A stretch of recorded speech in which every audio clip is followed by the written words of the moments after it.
The blog roll can be a very important section of your site. It is the central location where people find all of your content.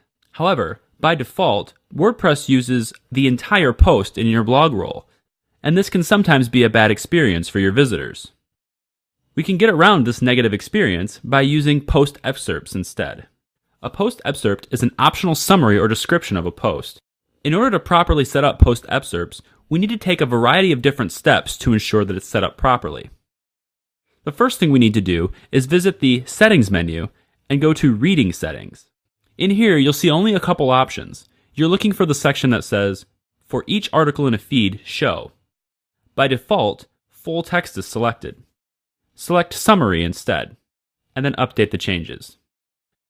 The second step we need to take in order to use post excerpts is to turn on the visibility of the feature in the content editor. To do that, navigate to the top right-hand corner and select Screen Options. Here is a menu that drops down and features a bunch of checkboxes that you can use to turn on and off the visibility of certain features in the content editor. The fifth one from the left is called Excerpt. Clicking this will turn on its visibility. Now when you scroll down below the content editor, you'll notice another section called Excerpt. This is the area where you can put in the optional handcrafted summary of your content, which, depending on your theme, can be used in a variety of ways.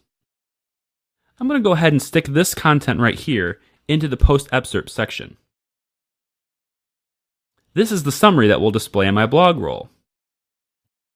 I can go ahead and update my content by clicking the Update button here. As stated earlier though, it does depend on the theme whether or not your excerpt shows up properly. In the default WordPress theme, for example, excerpts don't show by default. With these themes, we'll need to take one extra step to highlight the summary that we'd like to use for the content.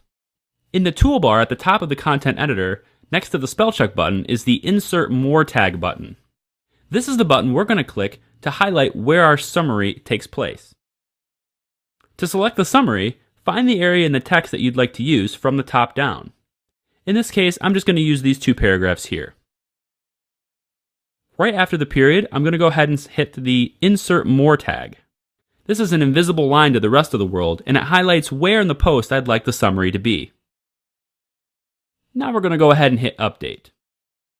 I've gone ahead and taken these steps with the other posts in the blog as well. As you can see, the posts are only displayed by the summary that we've selected and not by the entire post. If your viewers like the summary, they can click the Continue Reading button and be taken to the entire post, where they can get all of the information that you have to share.